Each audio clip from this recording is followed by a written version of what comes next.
here I am. What's the plan tonight? What are we talking about this We're morning? talking about preparing for death. Oh, okay then. Good idea. Okay, so We you're going can, to go on. can I just say that Venerable Robina edited with a handbook written by our dear teacher Lama Zopa Rinpoche called How to Face Death Without Fear. And I have a copy of the one the The earlier version. that's the earlier version, Yeah. yes. The other one is still available on for Wisdom on digital. We've done a reprint, but it hasn't come yet as a paperback. But the digital book is still available. How to Face Death Without Fear. Oh, okay. I didn't. Yeah, yeah. Okay. So that's it. No introduction. We've Well, done the. we're so worried. We're just thinking about how unprepared we are for every single day, let alone death. I know, so true, isn't So it? we're So, just waiting here for you to okay. open some doors for us. So, Okay. So we think we're going to listen to this advice coming from Lama Zopa, coming from the Vajrayana system. It's a very specific approach, to the death. I mean, the teachings from Lord Buddha and how to prepare to live our lives is straight out of Buddha's teachings. But the Vajrayana is a particular one that explains the death process, which is quite fascinating. So if we have time, we can do that. So we just, let's just do our refuge prayer here. So we sing it in Tibetan. Sangye Chödang Sokye Chognam La Janchu Baru Dagni Kyapsu Chi Dagi Chönyen Gipe Sonam Ki Drola Penche Sangye Drubpa Shog Sangye Chödang Sokye Chognam La Janchu Baru Dagni Kyapsu Chi Dagi Chönyen Gipe Sonam Ki Drola Penche Sangye Drubpa Shog. As it says in English, we're going to go relying upon the Buddha, the Dharma, and the Sangha until we're enlightened. And then we're saying by the virtuous karma we create by listening to these teachings, may it be a cause for us to become Buddha, and then we can be of benefit to others, help others. Okay, good. That's it. Perfect. So yeah, so it's we just in Santa Fe, we've been here for 2 weeks, and we did one day on that topic. And there's something about, it's okay. So there's two things, there's two approaches to it. One is how to live our life in the framework of the reality of death, and then one, of course, is to deal with the actual situation itself. So I think it's been very moving actually seeing the way in the West now more and more people are actually. I remember a conference in Bendigo or was in Ballarat or somewhere. There were all these young people were electing. It was a very lovely, really nice conference. People electing to work with the dying. It was very nice. But especially in Sydney one time, I forget where it is in Sydney. There's this children's hospital where babies and children die. And I think that's the worst one. It's unbearable for us, isn't it? And there's this lovely doctor there, Dr. Jeremy somebody. I remember there was a conference he did. More than anything was to try to bring death up into the front and not be ashamed and full of guilt and misery about it, especially when it's children and babies. I mean, we cannot cope with that one. And he was such a dear man. I remember he had I remember the morgue for the babies, the dead babies, was decorated like a nursery, and it was open, instead of all this fear and things, and this one little boy was walking in and out and saying, "Come and meet my dead brother." It was so sweet, the mothers and the pain and the suffering, because there's so much shame around babies dying. It was such a dear man. So it's really clear more and more these days in our wanting for death, wanting to make it a good thing and not be afraid of it and taking care of the dying. It's wonderful. Of course, unfortunately, along with that too is more more common to hasten people's death. What's the Buddhist view then? Well, as we know very well, if we're a Buddhist, whatever kind of Buddhist, we know perfectly well the Buddha talks about our consciousness coming from a previous life and then coming to this life, and when it leaves this body, it'll go to another life. So that's a very different perspective. I mean, the Christian teaching, you come from God and then you die, and then indeed you need to prepare for the next life. It's true, which is heaven or hell, and so it's a similar approach.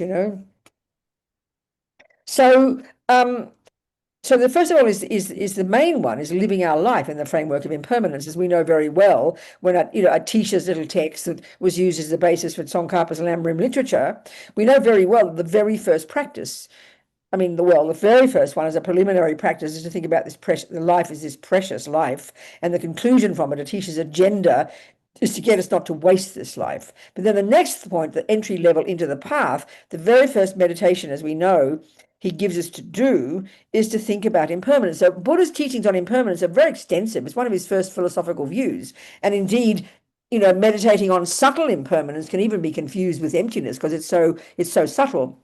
So the teachings on impermanence are huge, And this is a major teaching. What's interesting, we can see, can't we, that Atisha, he didn't just talk about impermanence in general right at the beginning. He got us to think about the impermanence of this person, meaning death. And I think his agenda, is to get a wake-up call. So you get the wake-up call first by thinking your life is precious. And already that's a brand new idea to us. We do not think that. I mean, look at the number of people in our world who kill themselves because we really, truly do not think that life has any value. It's so utterly tragic. And so, of course, the framework for us as a Buddhist is that, we know perfectly well if we're Buddhists, we've had lives as animals and bugs and dogs and hell beings in the past. And here we are like a miracle having a human body again. So, the reference point for this is to think about how fortunate we are that we have this human life. So then the first point is get energy not to waste it. But then he gets us right between the eyeballs and he gets us, not only is this life precious, but now he gets us to increase our enthusiasm, our will, our wish not to waste this life, but getting us to realize that we will die.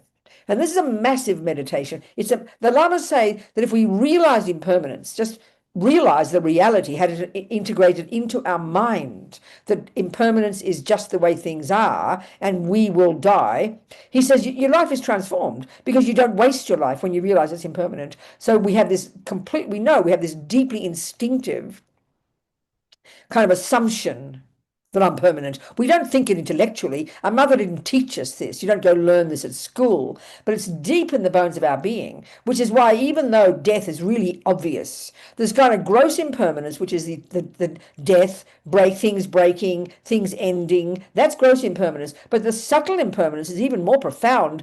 But a teacher doesn't bother with that. He wants to give us a wake-up call, and he wants us to increase our wish not to waste this life. So he gets us to contemplate three main points, isn't it, about death. So the very first point we know is that death is definite. So we kind of go, well, Buddha, we know this already. Don't give us something more exciting, please. It's kind of boring. So then we sort of wonder, what do you mean by meditate on it? What do you mean by, but forget your cushion. The thing is, we intellectually know that death is definite. The very first point, we know that's true. We know in our lives, bugs die, babies die, dogs die, happy people die, old people die. Death seems to be very natural. But we don't, but it's always other people will die, isn't it? It's out there, it's distant from us. We don't like to ever think. And this is why I think it's very powerful the way to get just in daily life, forget meditating on it, but just to bring very practical views right into our daily life. There, for example, you just see a little animal or a little creature, or a little mosquito, suddenly it's alive, feeling it's permanent as well, and all of a sudden, boom, it's dead, So the real point is this: it'll never be a wake-up call for us, even when it's like, first of all, it's got people out in the world, the bugs and the creatures and the people in other countries, they die. We might get sad, might get upset, we might get angry at the people who killed them. We never really get the real point. And the real point, whether it's the mosquito or the people in Ukraine or in those girls, that couple in DC who just got murdered, the Jewish couple, or anybody, all the time, out of the blue, it happens out of the blue. And we always get a shock. But the real way to get the wake-up call is so simple. You simply say, that will happen to me. You make it personal, because we don't want to think that I will die. Even when it comes to our beloved family, even when we get a real wake-up call there, we don't get the wake-up call. We're broken-hearted, we're sad, but we've got to say, and that will be me. Then it forces us to put it right in front. Otherwise, it's always someone else who dies, because we just don't want to acknowledge it.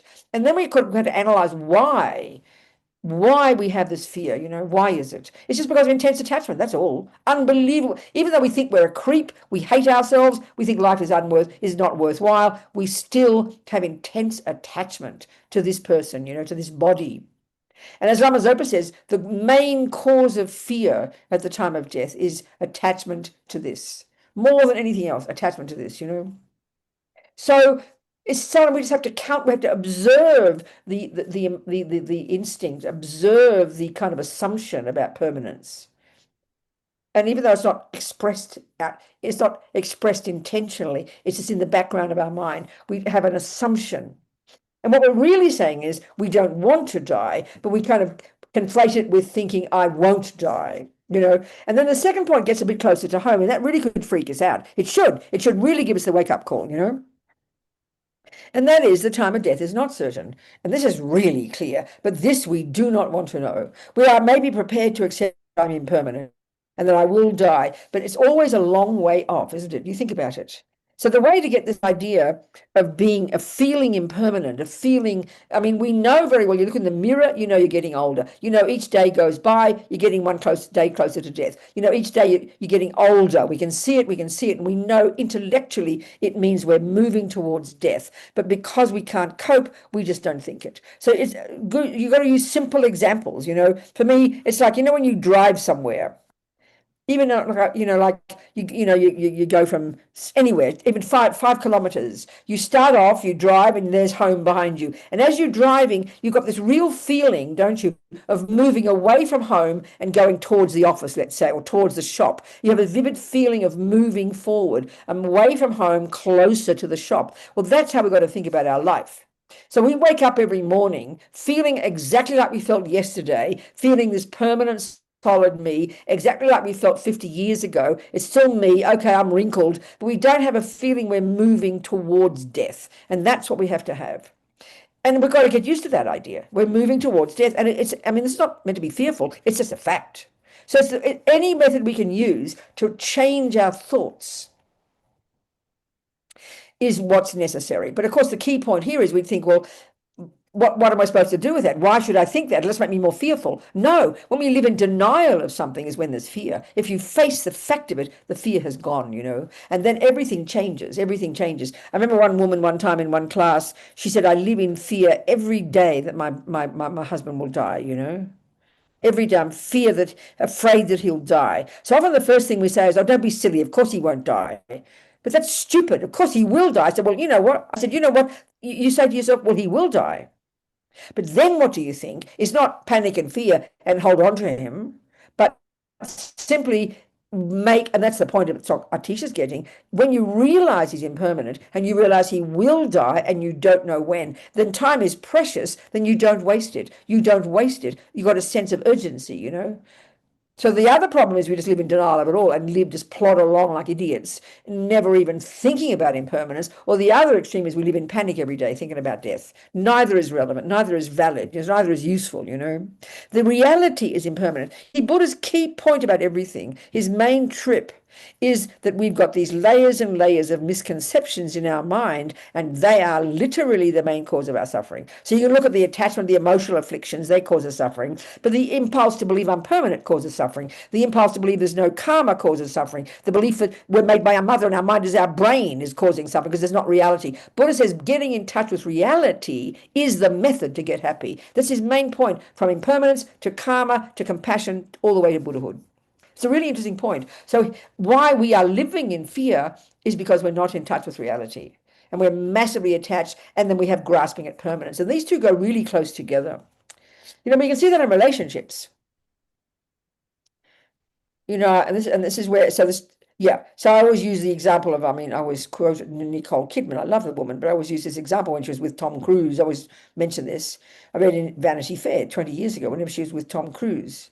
And this is a really good point. This is that when everything's going well, when attachment is getting what it wants, when life is lovely and life was fantastic and they loved each other, they had their family, their kids, their lives. And most of us, if we're fortunate, our life is like that pretty much. We go home every day, the house is still there, hubby's still there, things are still there. So we tend to take it for granted. And then because attachment's getting what it wants, this is very powerful, we all do this, because attachment's getting what it wants, we think because it's nice now, it will be nice tomorrow. That's how we dump permanence onto everything, because basically we can't bear the thought that it might change. So we cling on to it. So all I know is that Nicole Kidman at the end of the interview was very moving. She said, we will be together until we are 80.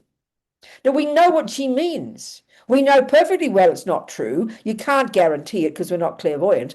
And even she said, next sentence, she said, and if we won't be devastated. At least she acknowledged it. And that's how we all are. So because something is nice now, so because, and this is the point, because I'm living now, because I'm a living person with no sickness, then of course I'm going to be living tomorrow. We say that. When we hear about a person dying, we say, oh, but how could it be? I just saw them yesterday. As if somehow they should be, and that's what grasping at permanence means. It manifests like that. You believe it instinctively that because it's nice now, it'll always be nice. And this is also the tragedy. When indeed for her, joking about Nicole Kidman, indeed Tom, it did end and she was devastated. Then what happens, I'm not saying her, but what happens when attachment stops getting what it wants? Now we shift to believing that that will never end and we can't see the light at the end of the tunnel, and that's why we kill ourselves. This is the tragedy of seeing things as permanent, and it's based on having intense attachment. So they're just misconceptions, Buddha says. He's not trying to make us scared by thinking about death. It's just finding a method to accept the reality, and then everything will change because of that. Then we won't waste our lives. Suddenly you'll have a perspective. You'll be focused on what's important. It's like, it sounds like a joke, but when we have a deadline, when you know you've got a certain goal, you've got to be at the airport tomorrow, or you've got to, leave the house in a month, or get a new job, or go somewhere, some radical change happens, you galvanize into action. Suddenly, if you've got to get to the airport tonight for a flight, you don't start having a fight with the next door neighbor or suing somebody or deciding to paint the kitchen walls. I mean, you've got all the jobs. This is the interesting point. When you've got a deadline, you're focused only on the things that are necessary to get you to the airport. Well, that's how to think about death. You're on a road to death, So because you don't know when that we don't know when that phone call will come. You're on that old-fashioned one of being on, what is it, on what do they call it, on standby. You never know when the call will come. You got to be ready. You pack your bag, it's got to be ready to go, and then you focus on what's necessary. It's very clear. We know that. But if you never think death will come, then of course you're not going to prepare for it, and of course you're going to think it's a long way off. No worries, because we cannot bear the thought that the time of death is not, I'm going to die soon, because we don't believe it. And I say these words 1,000 times, editing Lama Zopa's teachings, like all of you heard it 1,000 times, but I do not believe. I believe I'll wake up in the morning. It's so ingrained in us, even when you're old, we believe it. We know this. So we accept it, but we have to counteract it all the time, remind ourselves of how foolish. The reason to remember death again is impermanence, it's not to fearful, it's to wake us up, to give us a wake-up call. And the crucial point, of course, is not to waste this life. And in Buddha's terms, what that means is based on karma, that we know every millisecond what we think and do and say produces the person we become. Every millisecond what we think and do and say produces the person we become. So when we know that, we don't want to waste time by sowing stupid, dumb, negative seeds in our mind, fighting and yelling and killing and screaming, getting depressed and unhappy. We only want to sow positive seeds, because when you die, a bit late, you want the decent seeds in your bank vault. That's the energy behind this. So if you're a materialist, you have a philosophical materialist view, then you don't continue. But at least you have a sense of urgency not to waste what's here now, because it's good. At least die with a happy mind. That's better than nothing. But the Buddhist view is it's crucial because it's up to us. We're not the product of we're not the handiwork of a creator. We're not just waiting to be rewarded by somebody. It's up to us to sow the seeds in our mind, virtuous seeds that will ensure our very next life. We've got to create it. It's not going to be given to us by somebody else. We're not somebody else's plan. We've got to make sure we put all the right seeds in our mind, in our garden, so we get the fruit we want. And the more we think about karma, the more of a sense of responsibility we'll have. That it is up to me to make sure I put the right seeds in my mind, so that when I do die, I'll have the seeds available, because I want another decent human life, So as we know from the Lamrim, there are different goals. So forget emptiness, forget nirvana, forget Buddhahood, forget bodhicitta. If we could just have this sense that we know The most basic thing is we know we want happiness. We know we don't want suffering. So what happiness means in the simple sense in terms of a life, we know we want a nice, decent human body. We want nice tendencies in our mind. We want nice experiences, and we want a nice, healthy body, and where nothing bad happens to us. That's a happy life. That is a happy life. So to begin to understand that that is what we have to cause. We have to cause that. It's not given to you. You're not created. It's not someone else doing it to you. It's not your guru going to do it for you. Oh, I'm sure Lama Zopa will take care of me when I die. Yeah, I'm sure he will, but I've got to create the karma. I've got to sow the seeds. So what comes from the view of karma is a sense of responsibility. It's up to me to put all the right seeds in my mind. And then you add impermanence to it. Then, of course, you don't want to waste time. Why would you? You have a sense of urgency. And then you are positive and focused and have less fear and less attachment and less feeling of wasting time. This is a crucial point about it. So you make sure that you've got the right karmic seeds, and then if you live your life every day like this, then you are creating and you're purifying every day and living in vows, which is the very best way to practice. These are the main techniques we've got to ensure that when we do die, we'll die happily, we'll die a good condition, and the right karmic seeds will be triggered, which happens at the time you stop breathing, which we'll talk about. So then, and you just then are programmed. You go to the bardo, and then your new mother's waiting, and she gets have sex with your daddy or whatever she does, and you hop in and off you go again. So we've got to organize it, and that's the thing that I felt working on this book of Lama Zopa's really helped me see this again, kind of renew this sense that it's up to me to make sure I program my mind properly. It's up to me, and that also means I have to decide what kind of life I want. This sounds very hilarious to us, We say, oh, well, whatever's best. Well, I'm sorry, if you want to go on a holiday, you don't say, oh, I'll go wherever's best. You can't get an air ticket to wherever's best. You've got to decide Australia, Italy, and then you buy a ticket. I really mean that. Or we say, oh, whatever's best. I'm bugger that. You've got to decide. And you know what? There are two options. There are only two options. One is another decent human body. And you get that with decent tendencies, no thought to kill, steal, or lie, good experiences and good environment, and you get that from living in vows, the 5 Pratimaksha vows. That's it, baby. Live in your vows and purify every day. That is the cause of getting another good human birth and good conditions. But you've got to practice generosity as well. As Lama Zopa says, the main cause of getting a human body is non-killing, practice on the concept of vows, but you need lots of generosity karma. Otherwise, you get born with a good body and a good mind, but you've got to work 18 hours a day for a bowl of rice. That's no good at all. So you've got to decide, and this is it's really important. You all know if you want anything, you have to have the thought, I want that, and then you will do it. So you can't just say, oh, I think, like I said, oh, to go wherever's the nicest place for a holiday, and I'm going to go on the 27th of January, and every day I say I want to go to the best place. Well, 27th of January comes, and what have you done? Nothing. You haven't bought an air ticket. You won't go anywhere, I'm sorry. So you've got to know where you're wanting to go and then get the right air ticket. And I'm really not kidding. So what's this Pure Land business? I know when I always thought Pure Lands were totally boring. I didn't want to go there, so stupid rubbish, So I know that, anyway, when I was doing this book of Lama Zopa's, Rinpoche had the stroke a few years before, and I know he'd given his first teaching, and Venerable Holly, his attendant, sent me rough notes of one he'd given the Amitabha Buddha empowerment, and a few teachings on it, and the benefit of wanting to go to Amitabha's Pure Land. And then suddenly it made sense to me, and now I'm a fan, and before I go to sleep, I do this prayer by Tsongkhapa of wanting to go to Amitabha's Pure Land. But the crucial thing is why? Why would you want to go there? Well, there's a chapter in Rinpoche's book that says, pray to go to Amitabha's Pure Land. The only reason to go to a Pure Land, and let's discuss it in a minute what it is. I haven't got much time, but we'll do our best. What is a Pure Land? Okay, the reason to want to go to Amitabha's, and Rinpoche says that Amitabha Buddha says that one of the few Pure Lands that ordinary people can go to other Pure Lands, you mostly need a realization of emptiness.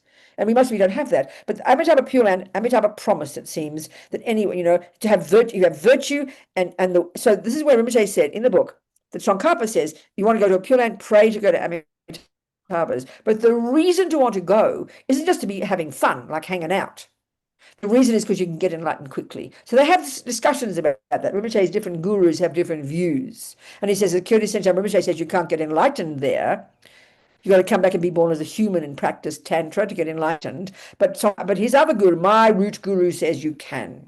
So never mind. But the reason to want to be born in a Pure Land is very simple, is because you're going to be having a subtle light body. You don't need to go to have boyfriends and toilets and food and dramas, and you can only listen to Dharma day and night and get enlightened very, very quickly. The key reason, at least from the Mahayana point of view, is with bodhicitta, to want to get there and just whiz through quickly and get enlightened quickly, and then you get reborn again where you're needed. So that to me seemed very practical, because I like things going fast. So I thought, good, I'd like that. So now every day I go to sleep, I have my prayer on my iPhone, and I hear this aspiration. About 10 minutes, I say the words, to myself, to go to Amitabha's Pure Land, to create the cause. And as Lama Zopa says, the first cause, and this is my point, is I want to go there. The first cause of getting an ice cream is you want one. The first cause of going to Sydney is to want to go there. And then you create the causes. It's very practical. This is the meaning of karma. The meaning of karma is the word intention, mental action. Everything starts with intention, not motivation, but bare bones volition. I will. That's the meaning of karma. So the more we understand that, so then you have to aim, I want a human body, and if you want a human body, well, you better create the causes. So creating the causes means you live in vows of non-killing, non-stealing, non-lying. Very first level of practice, take refuge and live in vows. And the point about that is that, as Rinpoche points out, the power of vows, and this is what Lord Buddha's teachings, are so tremendous that taking the vow, which in a sense means you're defining yourself as a non-harming person, and you vow every day, I will never kill, I will never steal, I will never lie, and that your mind stream becomes imbued with those powerful decisions. That's 1,000,000,000 times more powerful than occasionally not killing, because all the rest of the time you're not thinking about it, you're not creating non-killing karma. And just to get a human body, you need the karma of non-killing in your bank vault, delicious, rich, intentional, non-killing karmic seeds. And the quickest way to get multitudes of them is to live in vows of non-killing. Vows of non-harming. It's got much more power, because 24 hours a day you're living in those vows, you're dropping delicious karmic seeds into your bank vault, and they also purify all 4 ways that karma ripens. So if you look at the human world now, 7 billion, as a result of non-killing, get a life as a human, but most of them continue to have a tendency to kill or get killed or die young, all aspects of killing. But living in vows means you'll get a human body, you'll never have a tendency to kill, you won't get killed or die young, and you'll be fat and healthy, and the environment will not harm you. And we need that, plus the meeting of the Dharma. And then live in vows and purify. This is the most powerful way, the most rich, delicious, powerful way to live your life. And then connect to the Dharma, practice every day, and want to continue to meet the Buddha. These are the causes of you getting another decent human body with a decent human condition so you can move on your path. That's that one. Simple. So if you want that, aim for it, want it, and then you have to create the causes, create the conditions. It's so clear, Now, if you want to be born in Amitabha's Pure Land, in a sense, the same thing. Want it every day, pray for it every day, create lots of morality, have lots of bodhicitta to be born there. But do the same thing. Live in vows, practice morality, and aim for being born in Amitabha's Pure Land. And then see if your merit is enough when you get there, So you live your life like this, with a sense of urgency, knowing that you are creating yourself every second. There's a powerful sense of responsibility that comes from the view of karma. You're not someone who's very strong in our mind. You become responsible. This is the best way to live your life, knowing you could die. And the point is, knowing you could die today. And that's a fact. Unless you're clairvoyant, and most of us aren't, we can get clairvoyant if we practice, shine, shamatha. You don't know when death will come. As much as you think you do, you don't. And as Lama Zopa says, we're so ridiculous. We think the world is divided to living people and dying. And we always think we're a living person, even if we're old and wrinkled and with a walking stick. I'm a living person. It's so bizarre when you think about it. It's got it hasn't got an atom of rationality about it. It's completely ridiculous. So when you hear about a dying person, look how we think. You don't even want to touch them. You don't want to even look at them. You don't want to even you don't want to have even a conversation with them, because you sort of think they're not a real person. Oh, they're dying. I mean, they haven't got a future. It's so bizarre how we think. So we have to remember we're dying people. Don't go on about it. I say it to my sisters and they think, don't be ridiculous, Ring, you're not dying. Because you don't want to know, but I am. So you'd think you are, and they get a sense of urgency. That's the point from it. So the point about the second point is the time of death is uncertain. And that means we could die. And Lama Zopa basically says the best way to think is I could die today. The best way to think is I could die today. So I said to that woman, think, yes, my hubby will die, and I don't know when. So then that should galvanize you into action to make the most of the relationship. Love him, don't waste time, don't fight, don't be ridiculous. You use every second well, and you go to bed and he's still breathing in the morning. It's a bonus, and you do the same thing again. Same with yourself. Same with yourself. So you really have a sense of urgency, and it's a good urgency, not neurotic. It's a good one. This is how to live our lives, being responsible, knowing it's up to me. So when you do die, you will be ready, and you won't live in fear because you've practiced becoming familiar with it. You'll be ready. So then there's the whole question of the death process itself, So this book of who's listening, but you can't write the book for a dying person because you need to help them. So the whole book is in reference to helping your loved ones die, helping your loved ones die. And that includes so the book is actually quite fat.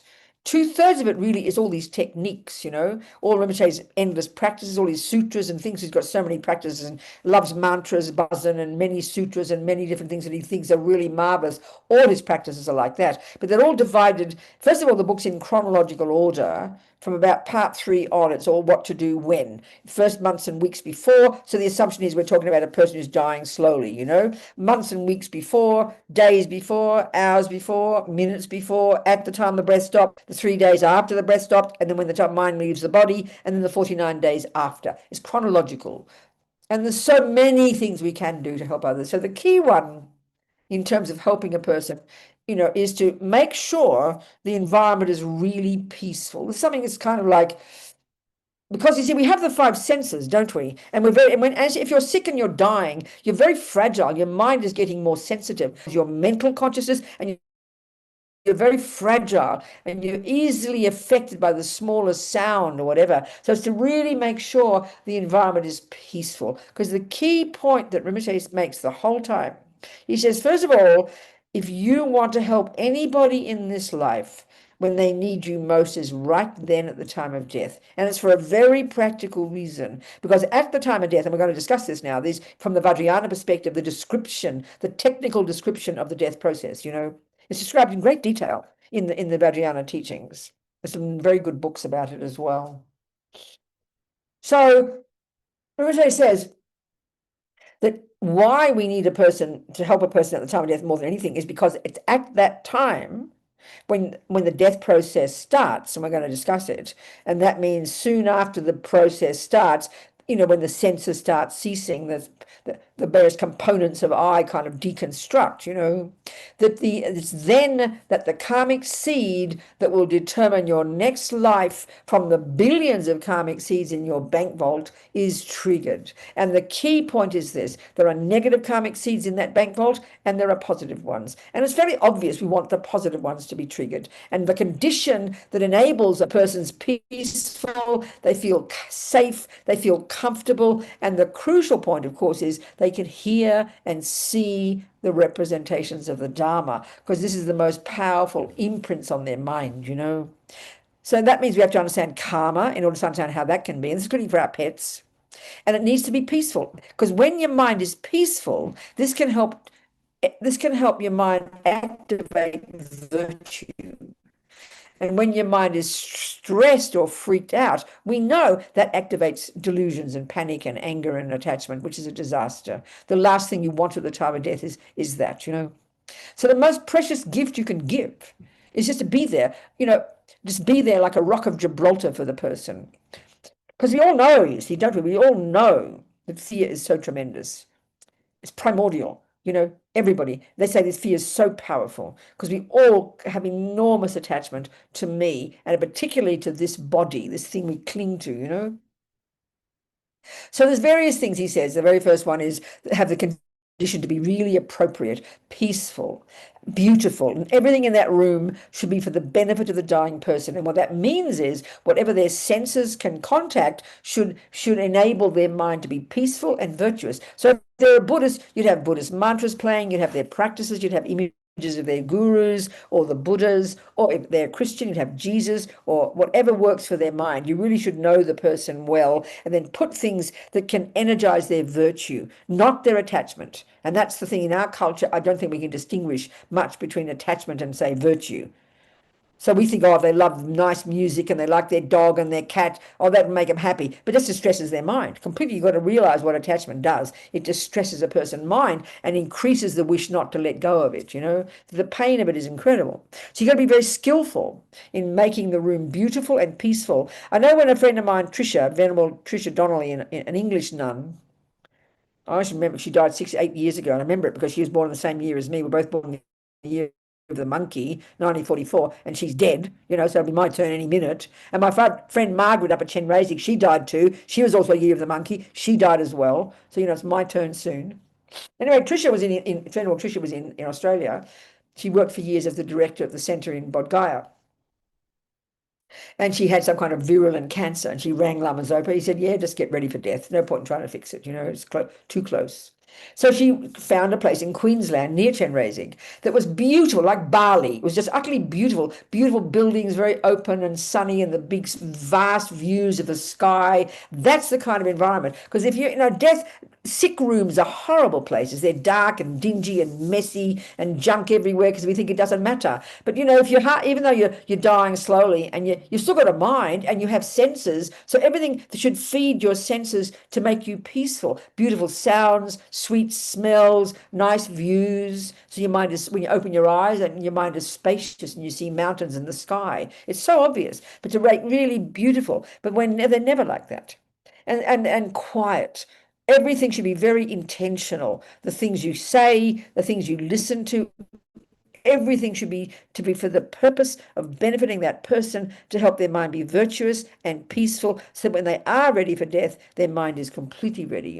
It's such a crucial job. So, of course, this is a problem too about the noise. I don't think we pay attention to this. I think, unfortunately, in spite of the fact that doctors and nurses are so kind, the worst place to die is a hospital. Because especially if you really are dying and that means your mind, you're going to be much more fragile. Your mind is much more sensitive. You can freak out at the smallest thing, because your mind is more sensitive. Your grosser level is ceasing and you're going more towards your subtle mental consciousness. That's what's happening. So you're much more sensitive. The smallest sound, the noise, but in hospital, doors and banging and people, other people's emotions, it's the worst place possible. You've got to really try and help your loved ones die in a peaceful place. And of course, then we think, well, let's drug them out and they'll be okay. But no, even though you're on drugs, it can make your mind so distressed. We know, you see, the subtle mind, gross mind, is your sensory consciousness. And when you're alive and wide awake and wound up, all your senses are very alert. But as you're getting sicker and older, your senses are becoming more dull and you're getting closer to your mental consciousness, which is all your thoughts and feelings. And of course, your dream state, dream mind, the mind of a coma, that's your mental consciousness, but in a much more spacey kind of way, And so when you're in a coma or asleep, you can be very vividly aware even of all the externals. There's no question. I remember a friend in Sydney years ago, I visited when I was staying in Ashfield, and she was in that hospital. What is it up there on the west coast, up on the other side, the north side? What's that hospital? That skinny bit in Sydney that goes up to the beaches. What's that called? That's a hospital there. Big hospital on the north coast. Anyway, do you know what it is? Never mind. But I know it was about 50 kilometres to drive there, so I had to drive. I drove at night through Fenchurch Forest, so you can drive quickly, you see. So I went to see Judy every night. Her husband was a judge. And I said I was coming, and he said, please come and see her. She was totally in a coma. And I remember he said that this Buddhist nun was coming. And then when I got there, they were a bit nervous. They said, please don't ring bells. So I promised I wouldn't. So anyway, I'd be there late at night because you could drive fast at night. And she was in a complete coma. And she was very close to Songsar Khyentse Rinpoche and Sakya Trinzen. So I'd asked their disciples to get the lamas to pray for Judy. So every now and again, I'd say in her ear, Judy, Songsa Kensei Rinpoche is praying for you. Judy, Sakya Trinzen is praying for you. She was in a total coma and they didn't expect her to come out. Well, weeks later, she came out and she told me that and she didn't know it was me, the only thing she remembered was this husky voice. She thought it was a blue lady coming through the window saying exactly those words. Now, you can't make that up. I never told anybody. I never said a word to her husband. It's the only thing she could find in her mind, those vivid words. That's the power of the holy beings. So having the Buddhas, having mantras, the sense, the ear consciousness is so powerful, and that's the most precious way you can help. Your animals, the bugs, the moth, the guinea pig, all the beings have quietly the sound of mantras blessing their mind. This is the most precious gift you can give, and that brings the Buddhas, which helps the mind be peaceful and activates their virtuous karma. I mean, of course, Rinpoche is a total fan of all this. That's his thing. But this is the way, if you Buddhists, this is the best way you can help your pets and your grandma. So keep it peaceful all the time. And the whole business of drugs is really unfortunate. Often we think, look at them, they're so peaceful because you're on drugs. Not true. You know very well you could be fast asleep, looking peaceful, and you wake up and you tell your hubby that you had this nightmare. So you weren't peaceful at all. Just because you look like you're quiet, drugged out of your brain, your poor mind's having a mental breakdown, having complete hallucinating, having terrible experiences, especially, and drugs really affect your mind. I'm not saying not to have, we've got to really be conscious of this. And just because a person looks quiet doesn't mean their mind is peaceful. We don't talk that way at all. We've got to find the way, yes, the drugs, but have in peaceful environment. And if they're on drugs, have the mantras playing so it can seep into their consciousness. This is so important. Animals as well, I tell you. Peaceful. And the other thing is, if you're in control of it, if you're the boss of the environment of your mum, and you're the one who calls the shots, then you really be very clear about who you allow into that room. If there's some people who are like angry and fighting and they have dramas and upset your loved one's mind, you do not let them see them. You keep the pets out. That's very shocking for us, because it's attachment. It just increases their attachment. We think attachment. We don't even know attachment in our culture. Oh, she loves her pet. Look at her, so happy. No, it just grasps. It increases your attachment, and that's the worst way to die when you've got attachment. You want to be relaxed and peaceful. You want to have quiet space, because you're so tired and exhausted. You want to be able to go inside, not have things disturbing you all the time. All your loved ones coming in and telling they love you. Thanks a lot, very happy, but back away, give me some peace. You've got to know what you want. I mean, Tricia was very clear. She didn't want this, she didn't want that, she wanted this. You'd be in charge yourself. You've got to know the person's mind well, what they want. And don't be like some guy, some Buddhist, who every 2 hours would wake up his wife from her sick, dying state and make her do her practices. Excuse me, give the woman a break, do her practices for her. Come on. So the key thing, so there's a whole section in it. You've got different scenarios. You work at, maybe you die at home, maybe you die in a hospital, maybe you die suddenly, maybe you die, but you give your organs. So these different scenarios. The practices are all the same in a way, but it's each of these scenarios. What to do if I die at home? If someone dies at home, what to do if one gives their organs? These things. So there's different practices. So at least if home is the best where you can control, unless you're rich and have your own private room and you can call the shots, and live there for 2 weeks. But the idea is to at least be able to stay for 3 days, because they've found in this system that it's at least 3 days before your subtle consciousness, your mental consciousness leaves the body. At least 3 days after you've stopped breathing, which is your sensory consciousness ceasing. So to be really playing on the safe side, So the best one is so you can have that time. But if you're in a hospital, as Rinpoche says, even 30 minutes, do what you can, prayers and practices, And then it'd have to take the body. So like when my sister died in Sydney, I came home, where was it? Melbourne. No, she was in Melbourne, that's right, a couple of years ago. And she died and I was able to get there. They kept her, breathing. And it was so funny because all my sisters, my brother and my sister, the 7 of us, Jan was in the bed dead. She was she was breathing.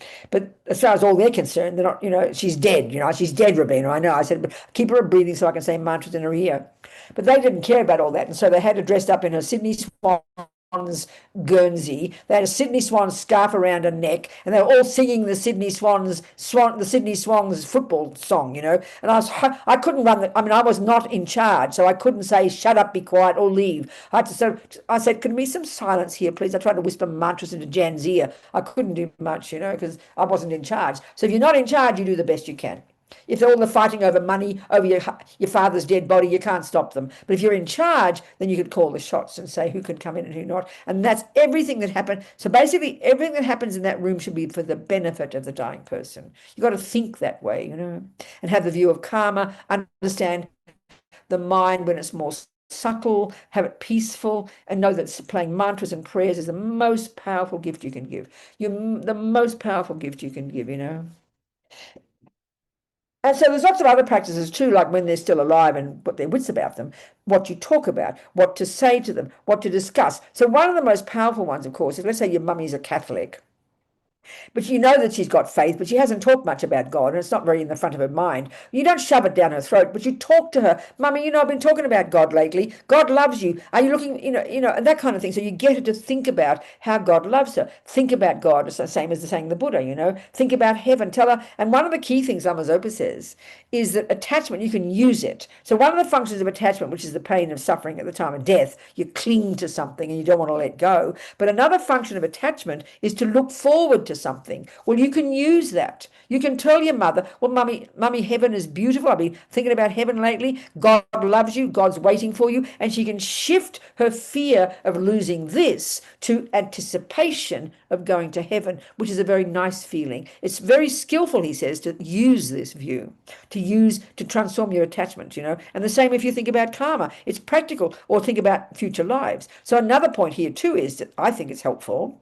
Instead of thinking I'm preparing for death, you are, but what you're really preparing for is the next life. And that puts everything in a different perspective. Because hearing, you know, you got to, death is simply what you have to go through to get the next life, which of course means you've got to have confidence in this view of karma. If you don't, then it doesn't help you. So you've got to cultivate that. And as I said before, living your life in the context of karma is that view. And you've got to, and you really, if that's meaningful to you, you use that skillfully. And of course, it takes time because we're so clinging and believe in this person with this shape. It's too vague for us to think of another life, but it can be helpful. Looking forward to your future life, which means you've got to make sure you create the causes for it, you know, have this, so this loosens the grip of this fear of losing this one.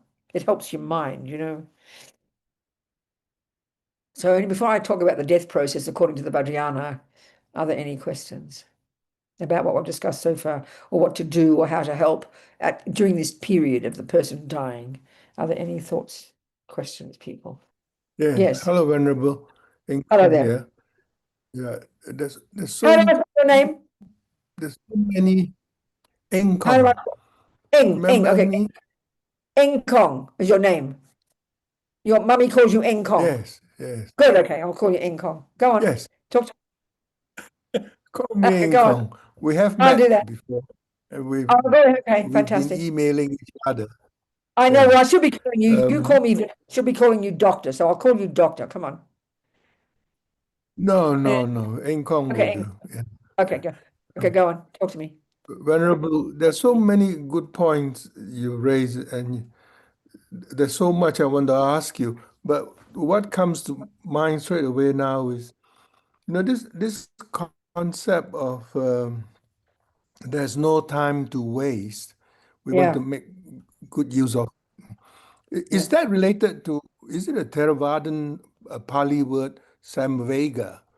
Saṃvega, I've been told, has to do with our sense of urgency to follow the path, because Yes. that is burning. Everything is burning, and Yes. That's exactly the same. That's like the same. this here is from the first stages of our Lam Rim, which is the teachings we share with the Theravada path. Of course, it is. It's exactly the same. This is all straight from the sutras, straight from the teachings you hear in Burma or Thailand. We always say in the Lam Rim, the teachings of the first and second scopes of the Lam Rim are the teachings we share with the Theravada path. They're the exact same teachings. So exactly that. Exactly.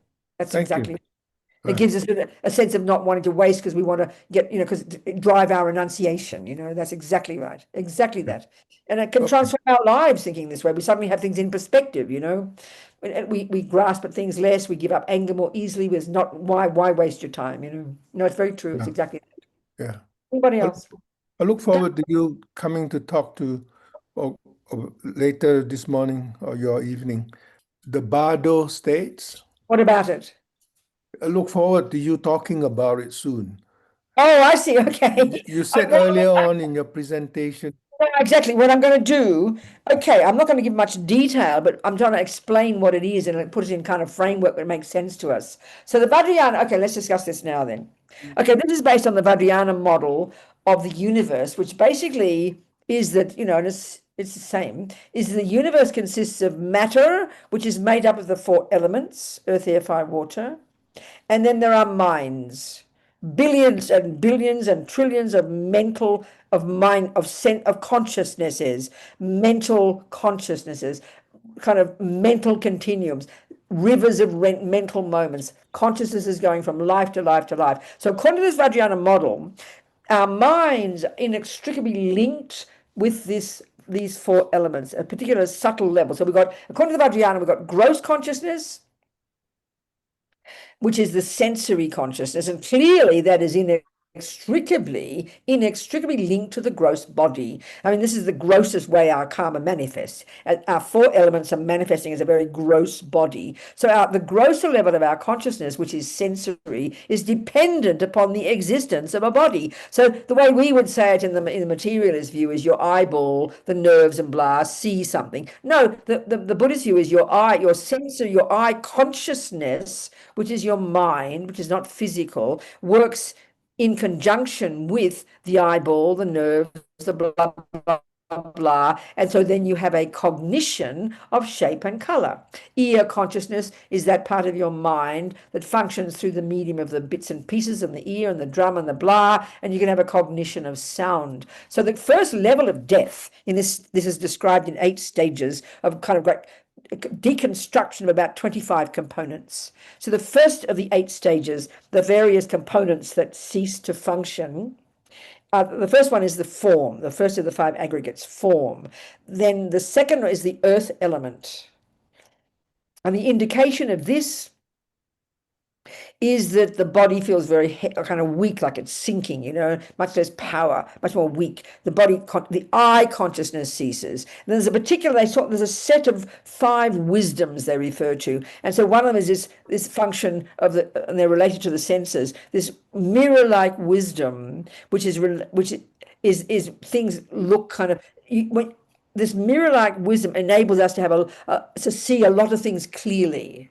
But as this starts to go, as the eye consciousness goes, then it's kind of things become cloudy and vague, So the earth element, form aggregate, mirror-like wisdom, and then the last one is there's a subtle sign, they say, that the great yogis who've practiced are familiar with, is this interplay, if you like, they say it's like a mirage, and this is really the interplay of earth and water. There's a subtle sign that's the indication that we're already in the starting of the death process.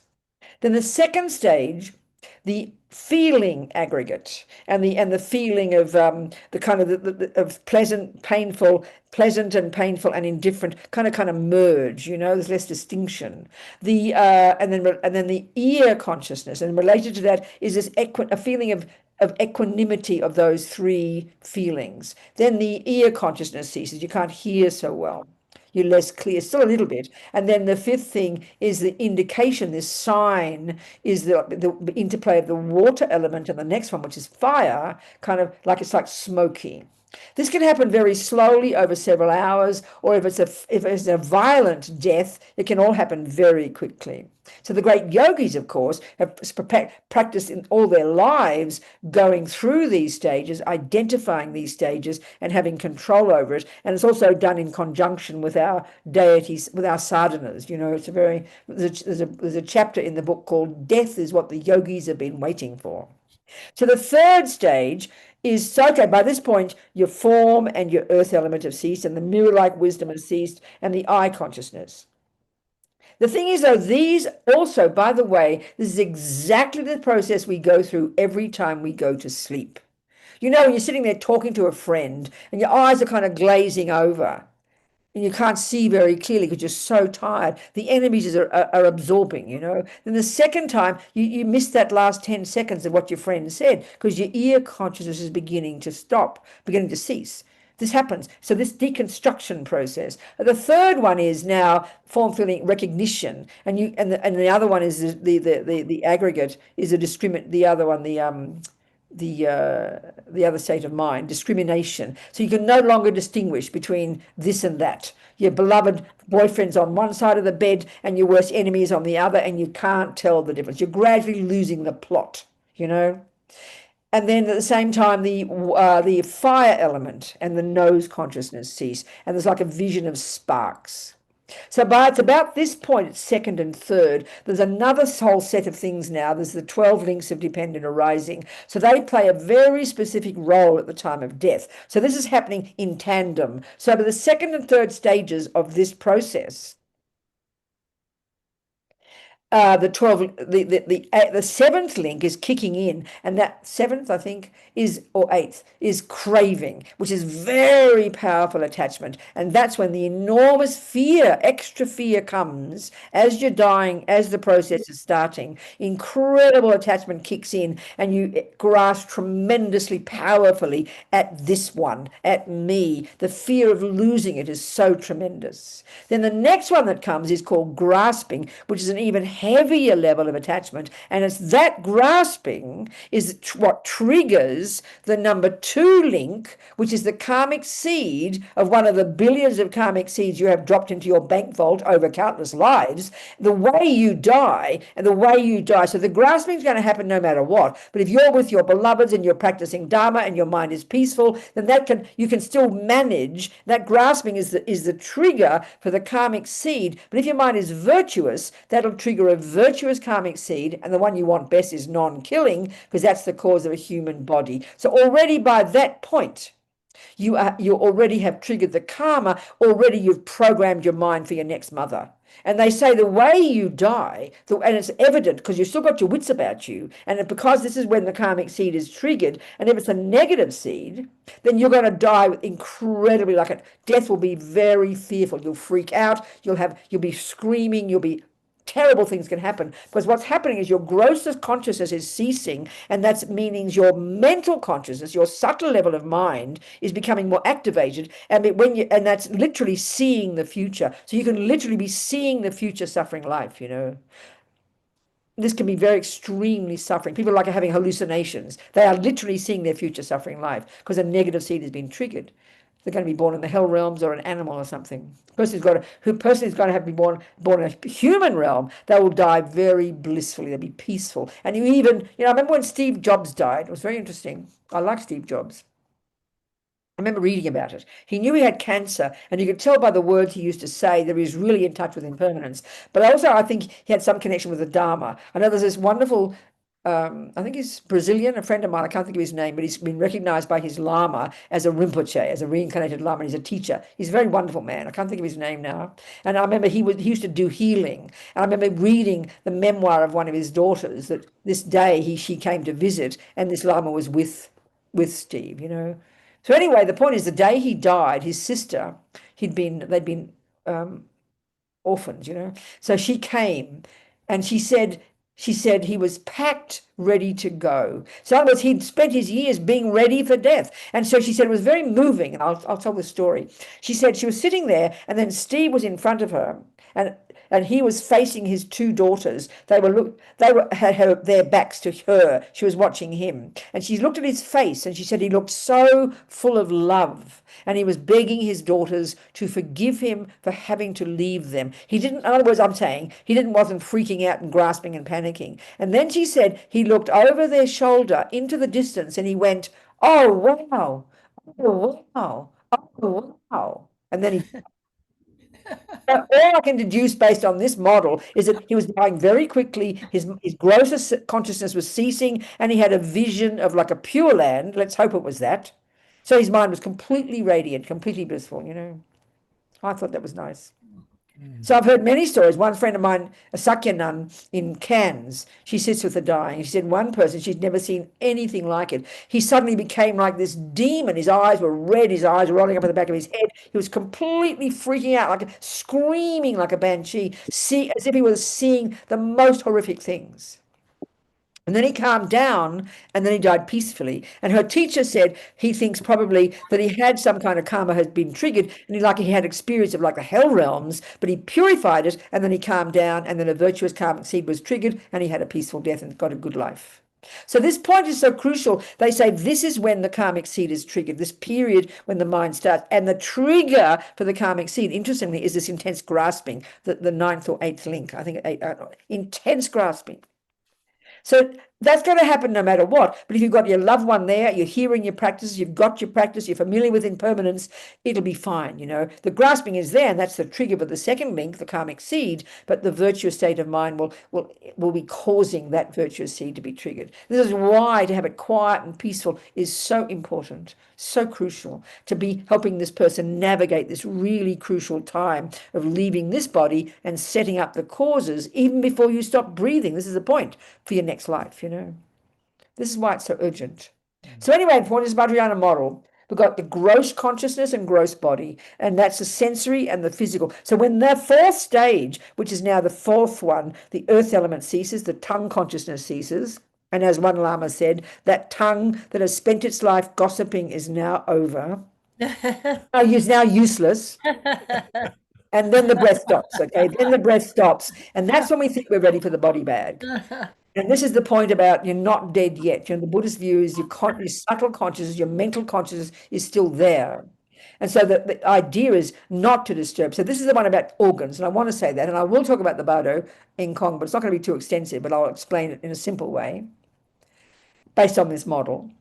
So your gross consciousness is your sensory. That's now ceased for sure. Now your mental, which is all your thoughts and feelings and all the conceptuality, but there are much subtler levels of conceptuality as well. We know this from the dreams. That's just mental consciousness, So what happens by this point, your mental consciousness is now happening and you're continuing to go through this deconstruction process. So you've already 5 or about 20 of these components have now ceased, and now you go to this subtle, now you're at the subtle level. So what's subtle consciousness, your mental, and now let's look at the subtle physicality, because it's inextricably, the mind is inextricably linked to some level of physicality, from the gross to the subtle to the very subtle. So now we've got subtle consciousness, which is your mental, and that's inextricably linked. You've got the subtle nervous system. This is similar to the Ayurvedic system. It's similar to the acupuncture one, and this is certainly the Tibetan medical system. You've got this subtle nervous system, 72,000 subtle channels from the entire body, and coursing, and you've got a central channel starting at the back of your head. If your spine went up, it would start up there at the crown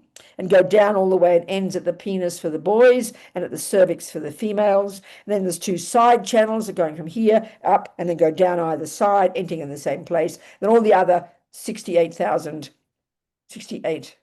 whatever it is, channels all over the body, messy. So the minds, this is the model now. You've got the wind energies coursing through all those channels. And this is the basis of health, as we know, in the acupuncture and certainly the Tibetan medical system. And all your states of mind are linked inextricably with those wind energies. So you go to your Tibetan doctor or whoever, she'll feel your pulses and she'll feel the imbalance of those winds, which she's familiar with, and she knows it's related to your attachment, and that's why you're having panic attacks. So the Buddhist model of the mind is totally inextricably linked to the Tibetan medical system, So then even the greatest doctors have can see the karma too. So all your states of mind are linked to these wind energies. And this explains how karma works as well. If you have negative thoughts, then that programs your mind with that anger. At the same time, that anger pollutes the winds next connected to it, and that eventually manifests as gross physical illness. And then even long term, it manifests as external imbalance of the external elements. Minds literally create even universes. So the subtle level, this is what's now deconstructing. Various things happen at this point. They say that, so the different components of the subtle physical energy, there's the wind energy, there's the channels, and then there's this red and white drops, they say. very subtle, which are what you get from your parents at the time of conception. The subtle level of the egg and the sperm, they call the red and the white kundalini, the subtle drops. And this is what when you go to your mother's womb at the time of conception, because they say when the egg and the sperm come together, that's when the consciousness goes there and joins this, your very subtle consciousness joins this subtle red and white drop, and that's the beginning of you. It starts, and it's at the heart chakra. So along all these channels, there are these various points where they're constricted. And here, navel, and then three at the bottom for the male and internal for the female. So these are blocking these chakras they're called. All the wind energies, all the channels constricted. So the great yogis, when they practice, or when you're doing, shamatha, what's happening is you're controlling your mind, which controls the wind energies connected to your mind, and then they all leave all the side channels and all come into your central channel, which is what happens every time you go to sleep. And then when the yogis get their mind to even go to the very subtle level. So as you go through this process of this deconstruction, the red stops, the white stops, the wind stop, and you get eventually to very subtle consciousness, where all the physical energies and all the mental energies have all subsumed to the very subtle consciousness at the heart chakra. That's called the clear light mind, and that's the 8th stage of death. And that's the subtlest level of mind. So all the yogis have practiced getting to that point, because at that point, which is the purest, subtlest, most capable level of your mind, like the microscope of your mind, that's when you can realize emptiness and become a Buddha, enlightened, and remove all the obstacles. And these yogis can stay in that state for days and weeks, even months, the capable ones. So this is roughly the stages of death, the deconstruction of all these components. And then once you get to that clear light level, you might just still be stuck there for several days, and you'll not be conscious. The yogis can use that time. And then eventually at some point, the red and white drop will open and your consciousness will leave. And from that second, you then do a reverse process of those 8 stages, a reverse process, and you wake up, if you like, into this subtle state, just like a dream state. That's the bardo. So the bardo is equivalent to like the dream state. You go to the sleep process and you wake up you go through the 8 stages and go into deep sleep, and then you do this subtle kind of reversal and you do this through the opposite end of the 8 stages and you wake up in a dream state. And we know about dreams, they'd be very, very vivid. That's your mental consciousness. And so exactly the same as the bardo, the radical difference being from the second your little drop at the heart opens and your very subtle consciousness leaves and you go through the 8 stages reverse, you wake up in this intermediate state. So of course you don't fly an aeroplane there. It's no place you can locate on a map. It's a mental state, like the dreams. It's a mental and depending on the type of rebirth that you're going to have, it'll be either like a nightmare or it'll be quite peaceful. And that bardo, it's just exactly like that. It's literally like a dream state, but it's no longer in this body and it's no longer you. Even they say you can see your own body from the bardo, but you don't recognize. The karma's finished, all over. So depending on when your mother and father hop into bed, if you've programmed yourself to get a human body, you've got to hang around in this bardo, it could be up to 7 weeks, they say. There's much more details on it, and I don't know what they are, Kong, but really the main point is to understand it's your mental consciousness without your senses. It's exactly equivalent to a dream state. The difference is it's not in this body. That's really what it is, depending on your karma, the way the karmic appearances are, whether it's fearful or beautiful or delicious. It's all depending on how you died and the future life. Do you understand me? That's the way they describe it. So is that also the Venerable? Is that also the state where the chanting matters? Well, that's exactly this is the whole point for this view. So first of all, there's the 3 days that your mind still can be in the body. You keep the body there. You do prayers around the clock. In the monasteries, friends who are Buddhists, they're at home. Your mummy died. You rotate doing your sessions because your mother's mind is right there. And there's another interesting discussion about having many people who have dreams. I had a dream one time, I did a retreat years ago, and I had these vivid dreams every day. We went to sleep, it was India during the rainy season, but I was vividly conscious of everything around me, what was going on. I didn't see, but many people had that experience. You can have that experience. So it's exactly the same with people in a coma, or even you could say in a coma, or even their breath has stopped and they're sitting in the room, that their mental consciousness is still there and they can still be very conscious of things, which is why you keep it peaceful. The only sound should be mantras and prayers. And then when their mind leaves the body and they're in the bardo now, they can be they can be really helped in the bardo. Like if a negative seed was triggered, Lama Zopa says, and they're destined to a lower realm, if you say practices and prayers in those days, that can easily reverse the karma. There's so many things we can do for people while they're in the bardo practices. And that's why, certainly in our tradition, the 49 days is the longest you can be in the bardo. Then that whole 49 days can be doing practices the whole time to influence their mind and help change their negative karma, for sure. Do you understand? But the other thing I want to talk about is what about the scenario of giving organs? This is a really important conversation, I think. So this is one of the chapters, Rinpoche's advice. So he said, first of all, he, like all these lamas, they praise the compassion that people are driven by to want to give their organs. He said, it's amazing. It's such a special thing to do, no doubt. But the danger is very specific. So I'll explain exactly what the problem is with it. Okay, what happens is this. Okay, now I remember reading this book while I was editing Lama Zopa's book. It was called The Undead. This very humorous American medical journalist talking about all the obstacles and problems and difficulties in the medical profession in the United States, directly related to the business of taking organs. Because, like we know, so one of them, for example, he talked about this. One of them was, for example, was this evidence, this experience that every culture reports of people coming back to life. This is so common. You look like you're dead, you stop breathing, you're in the coffin, and you literally come back to life. Well, this Buddhist perspective is you've gone through the process, but you haven't got the karma to die yet. You've stopped breathing, but your mind is still in the body, and the karma is still there to have life, and you do the reverse process and you come back. So, so of course in our culture, it's too hard. We don't know what to do with that. Because as far as we're concerned, the person is dead when they're brain dead. That's why then if you want their organs, you put them on the life support, isn't it? But as far as they're concerned, it's a dead person, and that's so. But the Buddha, as Lama Zopa says, if a person can still breathe and their body is still warm, that's the proof that their consciousness is still there. And this, of course, is a radically different view from the materialist one, because you can't see evidence of it. Not from the physical, of course you can't, but the mental conscious is still there.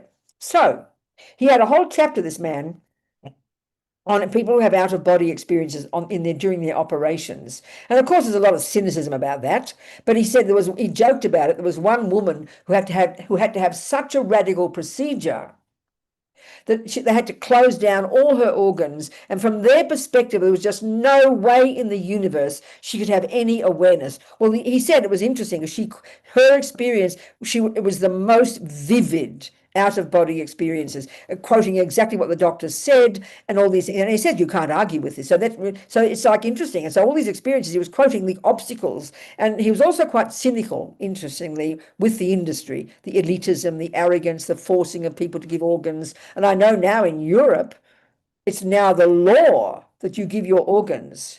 That's the default. You have to make an extra point of saying, no, don't take my organs, So he was quite critical of the industry, the arrogance of it. Nevertheless, it's still an amazing thing, there's no question. But the point here is this. In one of the books, he quoted this woman who was giving her organs. So then she stopped breathing. For them, she's dead, but they put her on life support, or whatever the word is, And so her mental consciousness is still there. That's where we're going to take this view.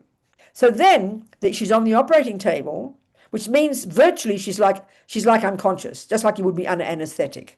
But her senses have ceased, there's no question. So then the nurse who was monitoring the heartbeat, he quoted her that the moment they got the circular saw to cut her open, she noticed the heart went from 100 to 200 beats a minute. And the author cracked a joke, well, what has she got to be worried about? Well, this for me is indication that she is having one of those experiences. She is still in her body and she happens to be conscious. And she's observing that they're cutting her open and she's panicking. Don't they know I'm not dead yet? So of course her heart goes to 100 beats a minute. She's having a panic attack. That's the only way to explain it, from the Buddhist perspective. So, of course, most people won't have an experience and they'll be okay. It won't disturb them. But in those cases, what will happen is because she freaks out, when she died, probably a virtuous karmic seed was triggered. She's programmed to go to a human birth. But now she's been distressed and freaked out. That can reverse the karma, and a negative, because she will then die with fright and fear that can cause her conscious to go, and it'll create and it'll trigger a negative karma, and she'll get a lower realm rebirth. So that's the one danger. That's the one danger. As Lama Zopa said in the book, they've got to be careful. He didn't say more, you know. So it's really good to think about this one. That's all. But he even said, interestingly, even if he said, doesn't even follow, he said, by the way, incidentally, another point, that getting your organs cut out still doesn't mean your mind has left the body. So if your loved one's heart is cut out or something and you've got the body after a couple of days, then still you continue doing these practices in case the mind is still there, and it could be to help them through that 3-day period, you know. And the other one too is if you've got to give your body up after 30 minutes, like my sister in Melbourne when she died, all my sisters left once they pulled the plug, because as far as they're concerned, she's dead. That gave me the chance to have a few hours to say mantras in her ear. And the very kind the doctors told me I had to go now. And the Burmese nurse was very sweet, and she promised they'd move her body very gently, which is the recommendation. And then you would take them, she'd put it in the morgue, because they had to do an autopsy, and leave her in the morgue. And if her mind is still there, then you can do all your practices in the next 3 days for her. That's a very common thing to do. You can do that, you know. But the key thing is, with the assumption the mind is still there, you treat it very gently. You don't rough the body up, you know. And then there are signs, it's all there in the book, there are indications of whether or not the mind is still there. So in this process of these 8 stages of deconstruction, everything comes to the heart chakra, right in the center of the chest, in the center of the central channel where the subtle red and white drop from the mummy and daddy started, and your very subtle consciousness is joined with that. And if that's still there, if your mind is still there, if you put your hand over their heart, even on an animal, it'll feel very warm. The rest of the body's cold, and that's an indication the mind is still there. That's what they say.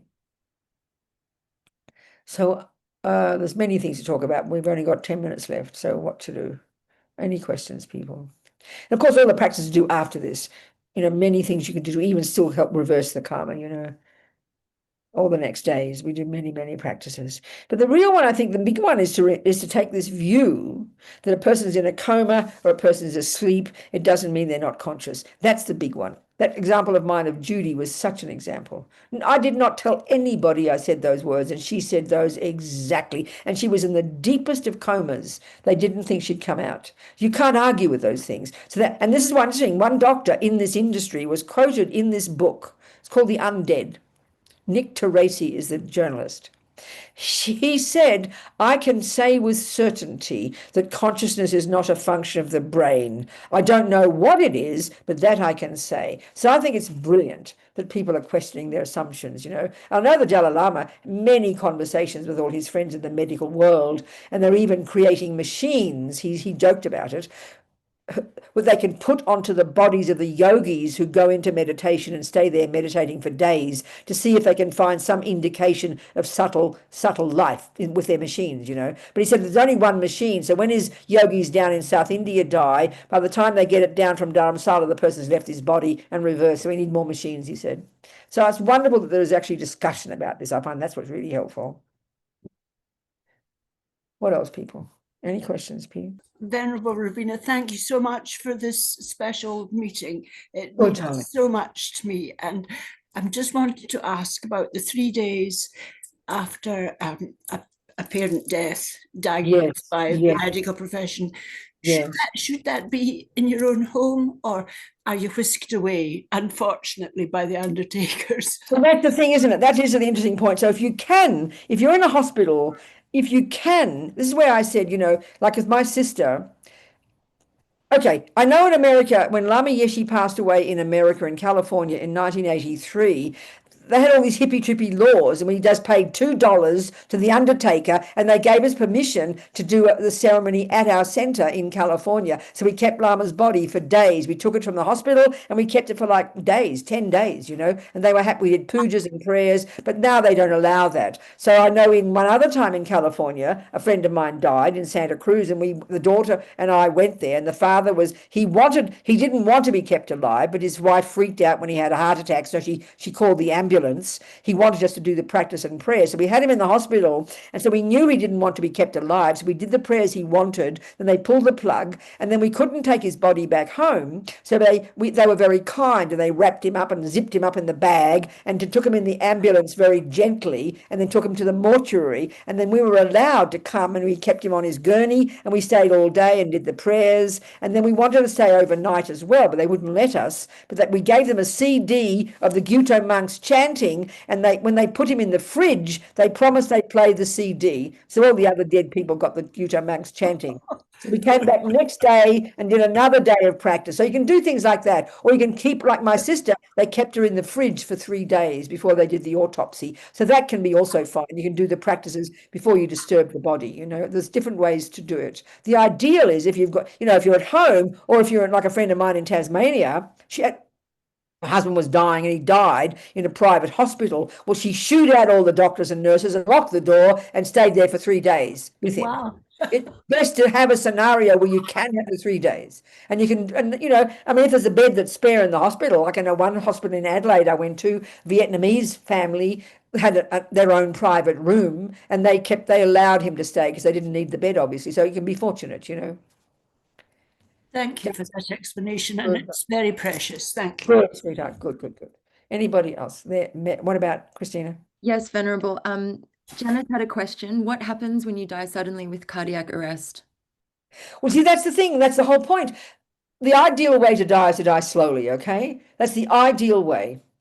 And of course, we can't guarantee that if we don't have the merit, don't have the virtuous karma. That's why we should practice our lives to wanting a peaceful death, to make all the conditions ready for a peaceful death, to die peacefully without fear. That's the ideal. But one of the scenarios in the book is, what if you die suddenly? That's exactly this. So you go through those 8 stages, but very quickly, obviously. And of course, and this is all the more reason why, you know, we want to be ready. So if you suddenly get, if you're in the middle of having your lunch and you're angry with your sister and you have a heart attack and die, that's not the way you want to die, baby. So of course, we can't guarantee we won't have we can't guarantee we will have a peaceful mind. But if the mind's very peaceful, if you're really peaceful and you're being loving to your sister at dinner and then you have a heart attack, well then that'll trigger a virtuous karmic seed. It's up to what's in the mind at that time when the death happens. The mind, if it's virtuous, that'll trigger a virtuous seed.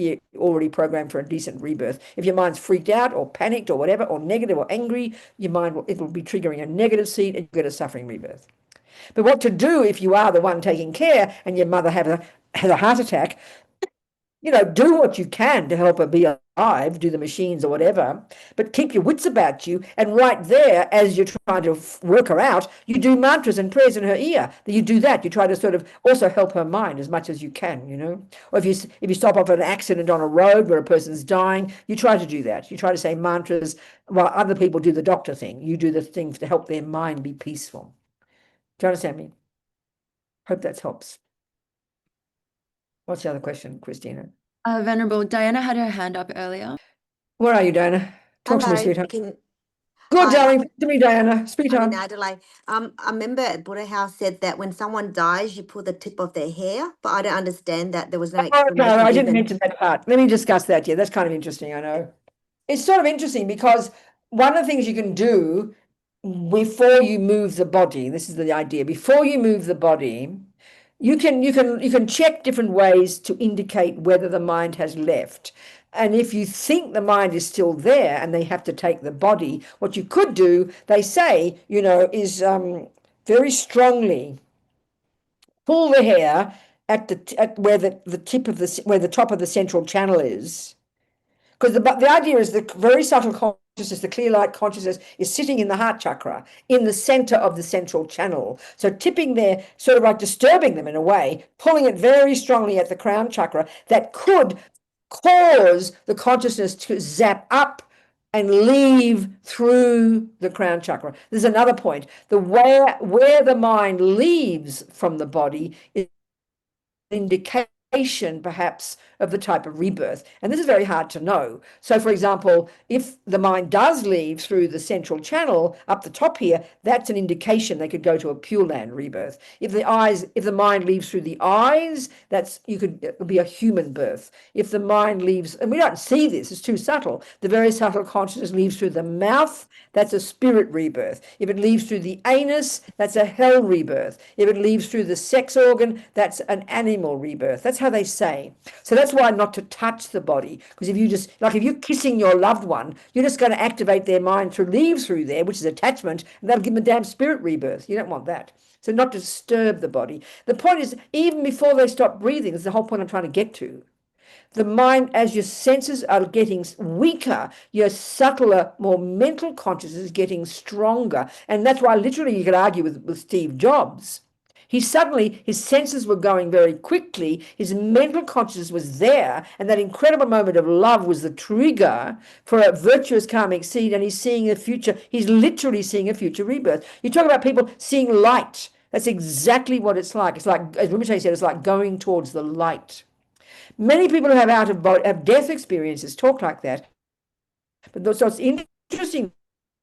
I remember reading years ago on the internet, 30 years ago, a film by an American doctor.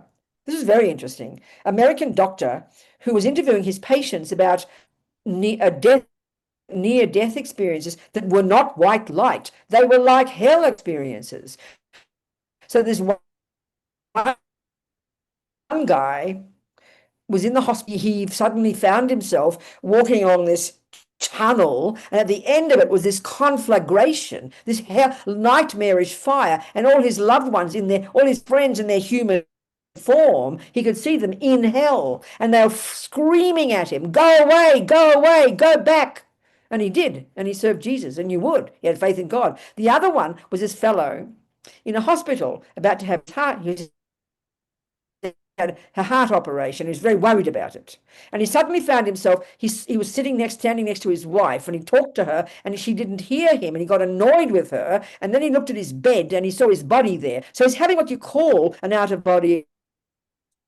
But actually you're not. You see, this is the thing, your mind is not out of your body, but the experience, when when you have a memory, think about it, you're seeing it from above or behind. You're not in it, you're seeing it from somewhere else. When you have dreams, it's like your mind isn't leaving. It's not like this weird experience, but your mind isn't leaving your body. If it leaves your body, you're dead. But that's the way mental consciousness has kind of visions, So this guy, he then heard this voice on the corridor, and he thought, oh good, they're asking me to come for my operation. So he goes, and this kind nurse taking him on the corridor, ugly, and rip his flesh out and abuse him.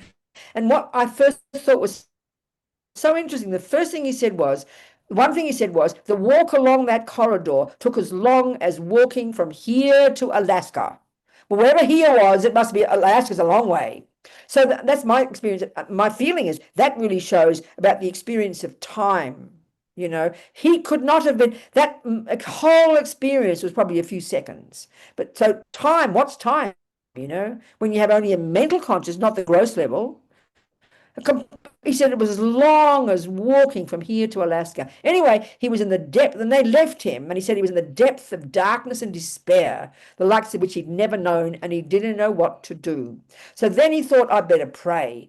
And he couldn't remember prayers. He hadn't prayed since a little boy. He said, Our Father who art in heaven. He couldn't go any further. Then he said, the Lord is my shepherd, and he couldn't go any further. And then he just shouted, Jesus, help me.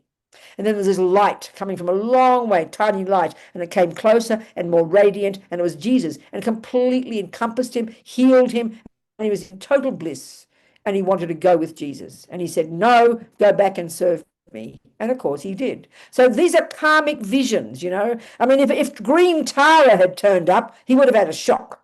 So karmic appearances, this is your subtle mind.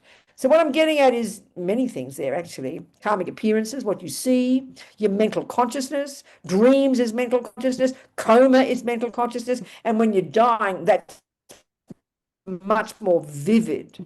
And so it's so important. This is one story, that's all. And the feeling of time, that experience of time was very fascinating to me. That really is, it's very kind of dependent, you know.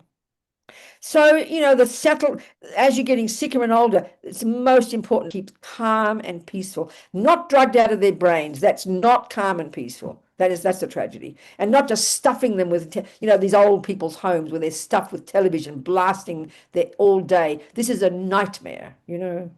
You do not want that. That's attachment. It feeds nightmares attachment, you know. It's to help them be peaceful, and therefore to just be as a friend, as a supporter, just love them, make them feel secure, comfortable, peaceful, and have prayers and things to help their subtle mind, you know, which attracts the Buddhas. That's about the best I can say in our short period. Venerable, there was just one more question about at the time of death that Rhea asked, sorry, just after death, is there a test to perform on the person to know that they have left, the consciousness has Yeah, left? that's what I'm saying. One is to put your hand just above their heart chakra in the center, and if it's warm, that shows the mind is still there. That's a good one. But it's interesting, I did that with my sister, and it wasn't that easy because it was only a few hours since she stopped breathing. And then the heat obviously was leaving the body anyway, and there was so much heat around her core, which of course would be true, so it was hard to know. But probably after an hour or days, or even a day, then all the heat from the body would have gone. But if there's still heat right in the center of the chest, that's a sign the mind is still there.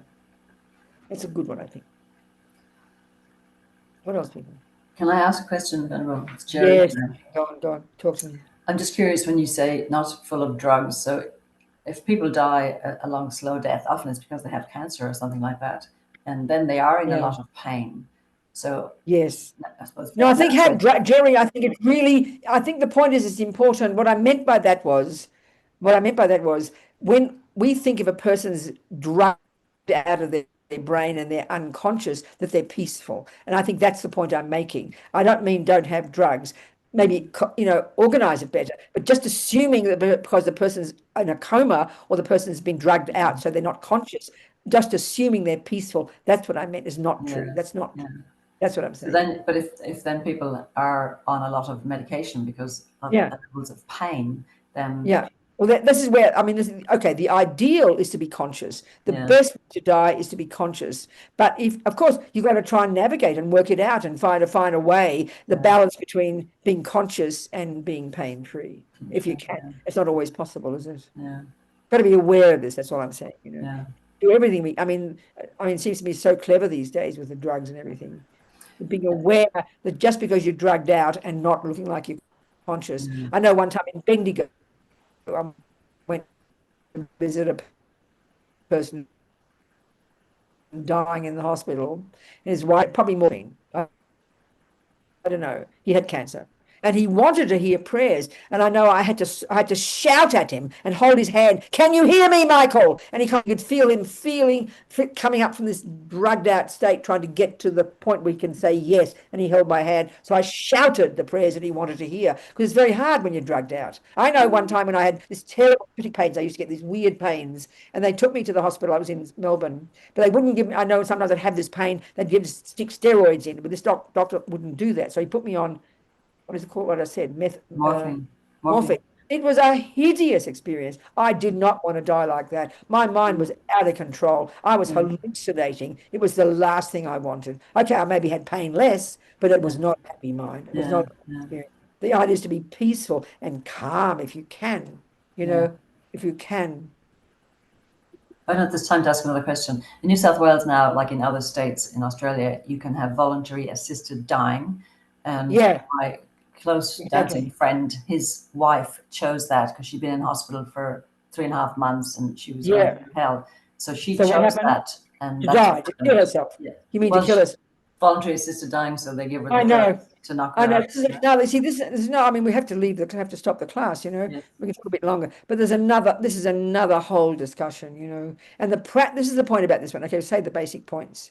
It's not in the Buddhism. It's not a moralistic issue. Oh, you shouldn't kill somebody. It's a practical issue. And if we take the view that the consciousness will continue and to another rebirth, and we take the view that the time the death process starts, this intense attachment will kick in no matter who you are unless you're a yogi, and then that intense grasping is the condition that triggers the karmic seed that will determine your future life, then given that we're not clairvoyant, we have no certainty whether it's the pet or your mother, that their mind will be peaceful and that they have the right karma. It's like playing Russian roulette with a person. That's the main issue. Because you're not certain what will happen, and we just think, of course we've got the right to kill ourselves, but we don't know the process. We don't know what's going to happen. So it's extremely dangerous for the person. This is just really. She wanted, though. She really wanted it. I don't care. I know. I'm not discussing that. I'm really not discussing that, Jerry. I'm not even saying she shouldn't have it. I'm just talking the Buddhist perspective. If one is informed by that perspective, we think of things differently. No, I'm not trying to make anybody do anything, wanting or not. I mean, it's not the issue. I'm just discussing the Buddhist perspective of what happens at death and what's important, to factor in. That's all I'm trying to say. Do you understand me? Yes, thank you. Thank you. Okay. So people, what do you think? Anything more? Any more questions? There was oh yeah, sorry. Go on. Go on. If I was asked to help someone for voluntary assisted dying, as a Buddhist, I don't want to help them because that's like murder. That's killing, ending a life. But if I'm not a Buddhist, I would help them. I understand, Diana. We have to make our own decisions, That's, isn't it? It's not an easy one, is it? I hope I'm never given that opportunity. I have to be clear about it. Do you understand? I understand. So people, darlings, I hope there's something useful. Maybe have another conversation on this topic, because it's just practical. I mean, I know editing Rinpoche's book really helped me so much, look into it deeply, to all the factors involved. So it's important to look into it and think about it. So we just think, due to the virtue of listening to these teachings, may I quickly become a Buddha, just like me motivated, so I can be a benefit to others, and may compassion grow and grow in the hearts of all. And may all our holy teachers live long, long lives, and may Lama Zopa's smile come quickly. They found him already in Nepal, but we haven't any more details yet. So may he come back quickly, and may his smile beam upon us. Okay? That's it, everybody. Thank you, darlings. Thank you. And be ready Thank for you. death.